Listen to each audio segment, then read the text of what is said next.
Okay, good afternoon. We're looking at the topic in Pom, which is called aggregate planning. Okay, so aggregate planning in general involves or looks at the following: the number of workers required in production. It also looks at production hours required, the number of workers hired, the number of workers laid off. In fact, of course, we also look at workers required. Okay, the workers required,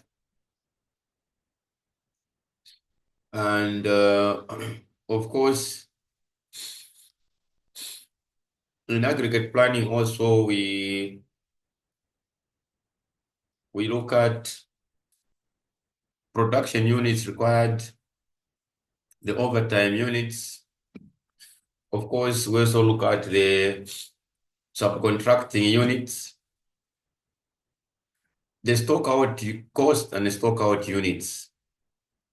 Okay, so this is what happens as we look at the aggregate planning in general. Now, there are two strategies that are involved in aggregate planning. We have the chase strategy of matching demand. This is a strategy where the firm varies the size of workforce in order to have a production rate that matches demand. So the firm varies the size of workforce simply by hiring and laying off workers. Okay, as a result, the firm incurs the hiring and laying off costs. So the chase strategy of matching demand is a strategy that is used for a company or an organization or an individual who do not want to maintain workforce at the farm. You want to keep on hiring and laying off workers. So the best strategy that you can go for is a change strategy where you hire and fire. For this strategy, the firm produces the exact units required to meet demand. There is no inventory carrying cost for this strategy unless the firm has a buffer stock, which is called the safety stock. All right, so change strategy is used when the firm does not want to maintain the size of workforce. So you use the chase strategy, or what else? You use what we call matching demand.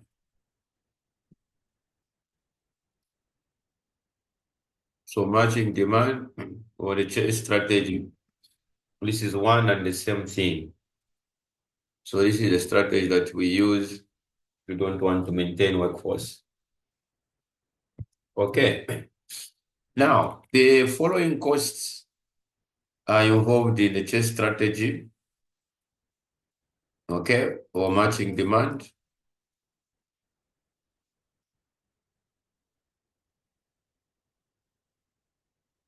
So we have the hiring cost, layoff cost, and the straight time cost or regular production. Now, the straight time cost formula, these are the three costs that are involved in the chase strategy only: the hiring cost, the layoff cost, and the straight time cost or regular production cost. Now, how do we get the straight time cost? It's simply equal to production hours multiplied by the cost per hour, okay? Or production units multiplied by the cost per unit.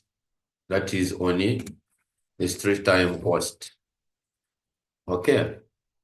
So these are the two formulas that we need to use as we are looking at the straight time cost. Okay. And then we getting down to here, the firm does not want to incur the following cost because they would have actually incurred hiring cost to meet their target, or they could have fired to meet their target. So if you don't, this strategy is good for an individual that does not want to maintain workers. If you don't want to maintain workforce, you use this strategy called the chess strategy. Okay? So meaning that you you are avoiding subcontracting because you would have hired as many workers as possible. And of course, you are avoiding this strategy. So the firm does not incur these costs. Okay? Now, the firm does not incur the following costs. The reason why the firm does not incur the above costs is because they would have either hired or laid off workers and incurred either hiring or layoff costs. This is about what the chase strategy is all about. So the major cost of the chase strategy are hiring, layoff, and the straight time or regular production cost. Then we're getting down to the other strategy, pure level strategy. This is a strategy where the firm maintains steady workforce and production. They do not want to hire and fire workers. They want to maintain workforce. So here there is no hiring and laying of costs. If the firm cannot produce to meet the demand, they can incur either the following costs. So they can incur the overtime cost, they can incur the subcontracting cost, and of course, they can incur the stock out cost. This is the cost of losing business. Cost of losing business, that is the stock out cost. Now, if the company has a constant workers who cannot produce to meet the demand, then they can incur either of the above costs. So if the company has a constant workforce who cannot produce to meet the demand, then the management can tell them to work overtime if the company policy allows overtime, option one. If the company policy doesn't allow overtime, so if the company policy doesn't allow overtime, then they can subcontract, okay? So they can subcontract, or they can incur what we call the stock out cost of losing business.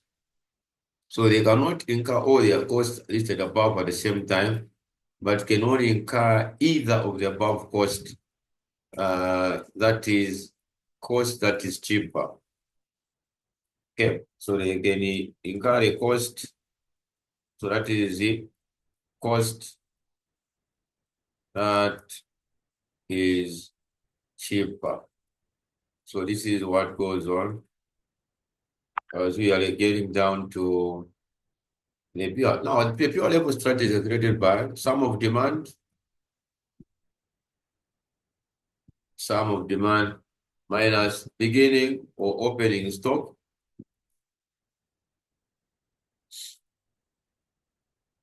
Then you divide by number of periods. Here we cannot produce what is already there. That's the reason why we are subtracting the beginning stock in the formula above.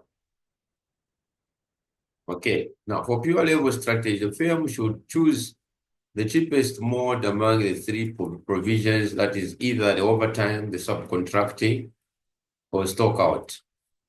So they would decide if they want to meet the demand, if they can allow overtime, they can allow employees to work overtime, that's option one. Or they can tell employees to knock off and subcontract, give somebody else to produce on their behalf. That's option two. So they will choose which one will be cheaper for them. And of course, if that is not there, then they can also, okay, they can also just incur the cost of losing business. The stock out cost, that is the cost of losing business. So they cannot incur all their costs at the same time. That is overtime subcontracting, because they need to choose which is cheaper among the above costs.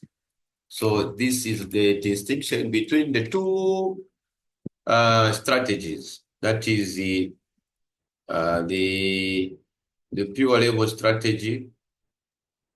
Okay, you have the pure labor strategy in this case, and the chase strategy of matching demand. So there are only two strategies. So you can even now get down to an example now. After looking at this, you can get an example from the pamphlet.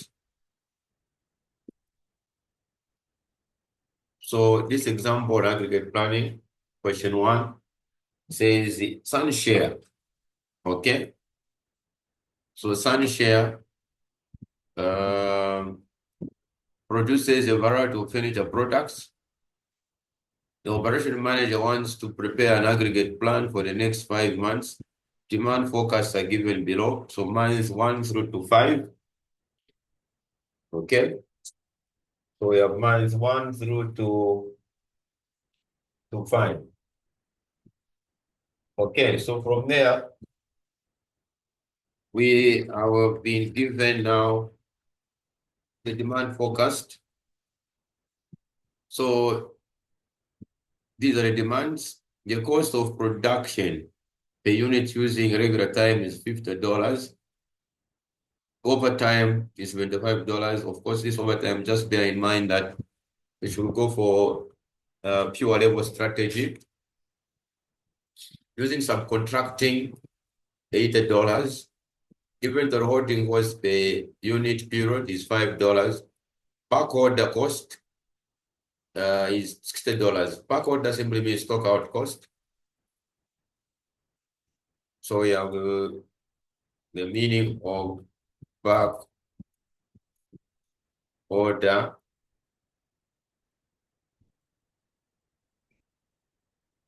So back order cost, this one the same one as the stock out cost. Okay. So stock out cost, which is the cost of losing business. All right. Now, hiring cost is $150 per worker. Firing is 200 per worker. Currently, there are two workers, and each can produce 15 units per period. Workers can be hired or fired, but at most, two workers can be on the roll. Overtime capacity is 30 units per period, and subcontracting is 10 units per period. Beginning inventory is 0. Now, no back order allowed at the end of the 5th month. Okay. Of course, now the question continues here to say, when computing the number of workers, okay, when computing the number of workers, make sure you round up, okay, make sure you round up. So you make sure you round up, not down. Make sure you round up to the whole number. Make sure you round up to the whole number. So meaning, even if it's 3.4, you get down to how many workers? You get down to, even if you calculate the 3.4 workers, you round up to 4 workers. So there are 12 workers, and this can produce 15 units per period. Now, develop an aggregate plan using a chess strategy and determine the cost. Develop an aggregate plan using the level strategy and determine the cost. Which plan should be used? So we can get down to the solution. So if you have the month here, 1, 2, okay. So 1, 2, 3, 4, 5. So on this one, you can look at it as the chess strategy. So we have the chess strategy here.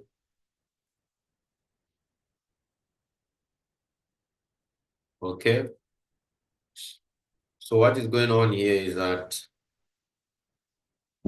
we need to sort out the issue for this strategy.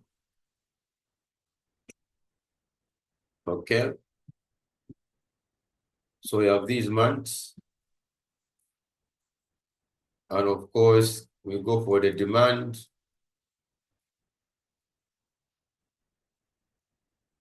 The demand, we have 150, this one, 170, 180, 160, 160. Then we can get down to the other factors. The other factors that we are talking about here. We can go for beginning stock.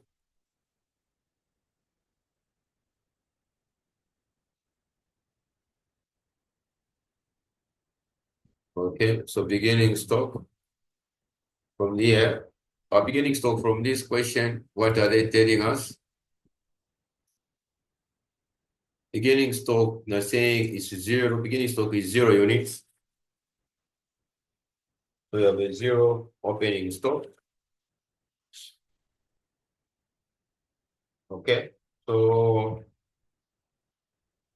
what goes on now is that since we have a 0 beginning stock, we'll record it. We'll record the 0 here on beginning stock. And then what will be our production?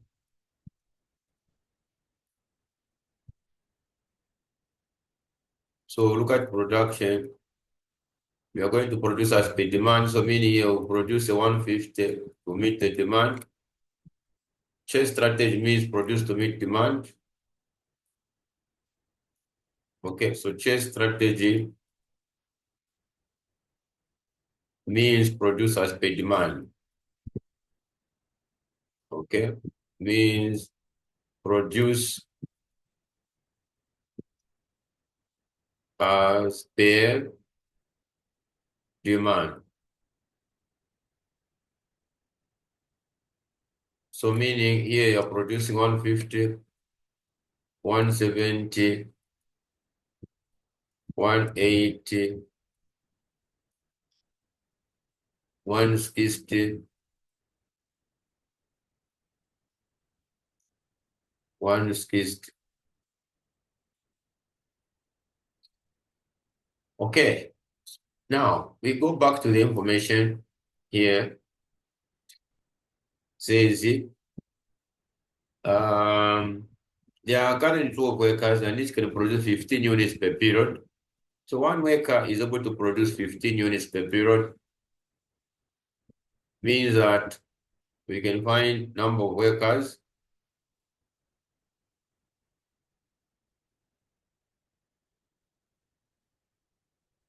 So a number of workers would be, in this case, would be equal to 150 divided by 15 units, 170, 170 divided by 15, 180 divided by 15, 160 divided by 15,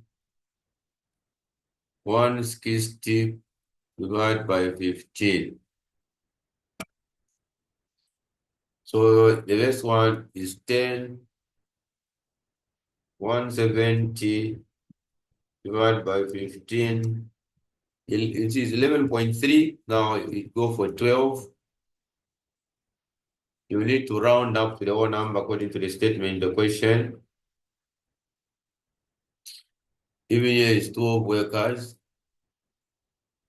1 divided by 15, 11. Even here 11. All right, so now we can get down to workers hired. So, and of course, we can go for laid off.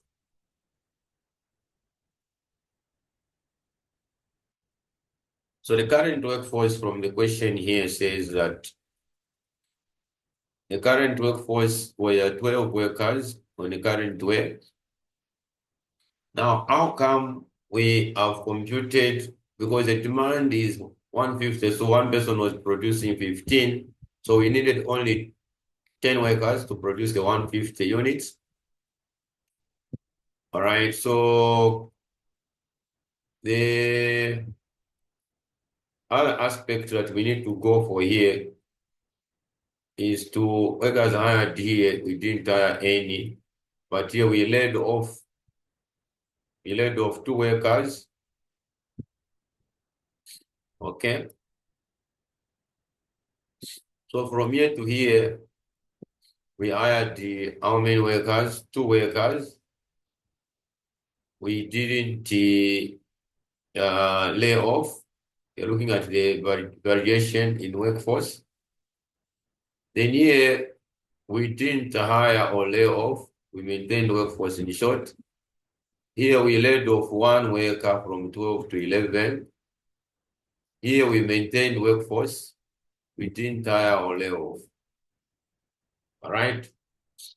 This is about what the chess strategy you're looking at. Producers by demand. We are dividing the production units by how many units one person was able to produce. All right. So this is what is going on. So what next is that we need to now look at how many in total were hired and how many in total were laid off. So here we had only 2 in total, and then here we had 3 in total that were laid off. Then we can go back to the regular cost. So here you can go back to the regular cost, which is equal to production units multiplied by cost per unit. So regular cost is equal to production units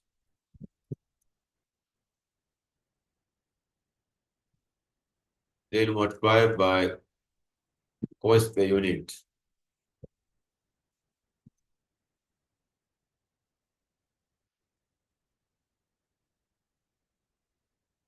So this is what we have. So on a regular basis, we know that it was the $50 production on the regular basis, $50. Okay. So meaning that getting down to this strategy, we are going to have 150 by 50. And then of course 170 by 50, 180 by 50, and of course 160 units by 50. And then, of course, again, 160 by 50. So from here, we are able to now take note that our, our chess strategy, we actually found on the chess strategy, the hiring cost, we hired the two workers. So hiring cost, so we can go for our hiring cost, and then layoff cost,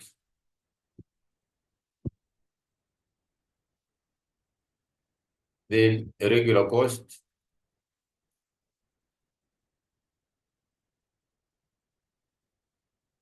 So for these costs, we hired the two workers in total.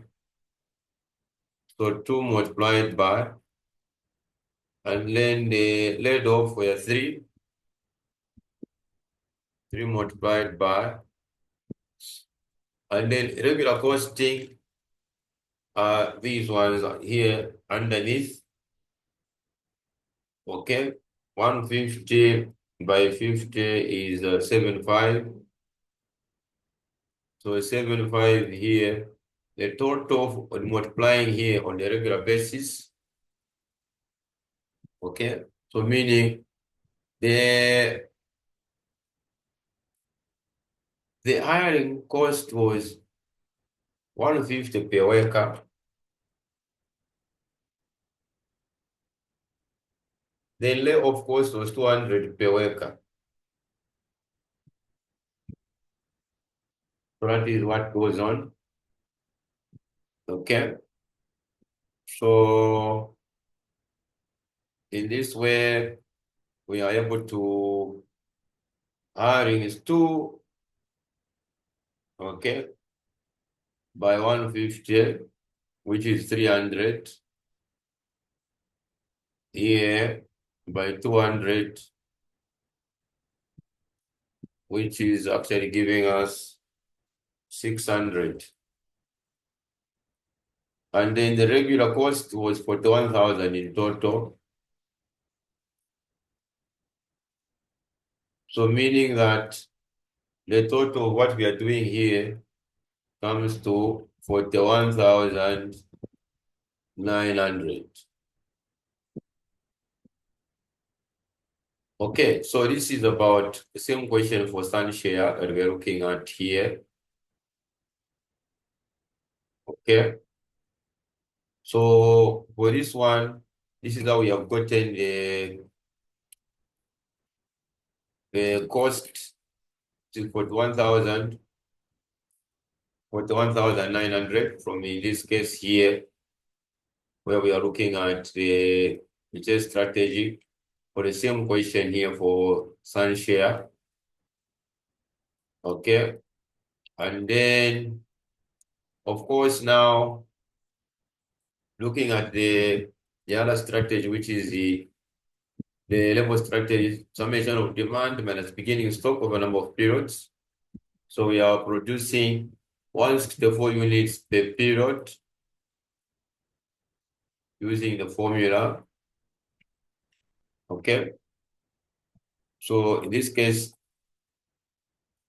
we are producing the 164 units per period. Now, so here, number of workers required is 164 units divided by 15 units per worker, which is approximately 11 workers per period. 11 workers, okay, per period.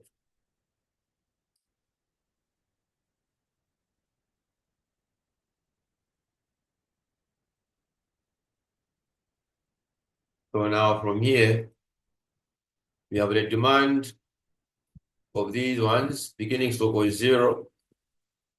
So beginning stock plus production minus demand, ending stock was 14. The ending stock was 14 week 1. The ending stock of 14 is the beginning stock here. 14 is the beginning stock. You add these two, okay? Minus that, ending stock is 8 physical stock. It's a beginning stock here. These two, you add them minus that. We are getting down to these stock out units. We don't have them physically, okay? So the 8 units, and of course, the negative 4 units, these ones we didn't have. And from here, we have to choose which one is cheaper among the 3. Okay, of course, using subcontracting was $80 per unit.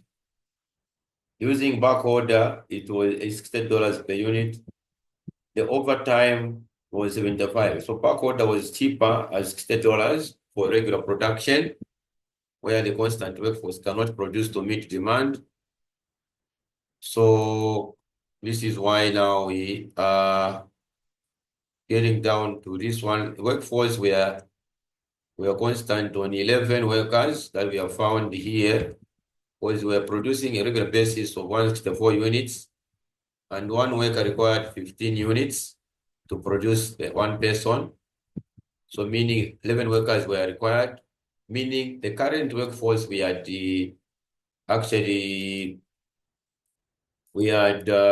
12 workers.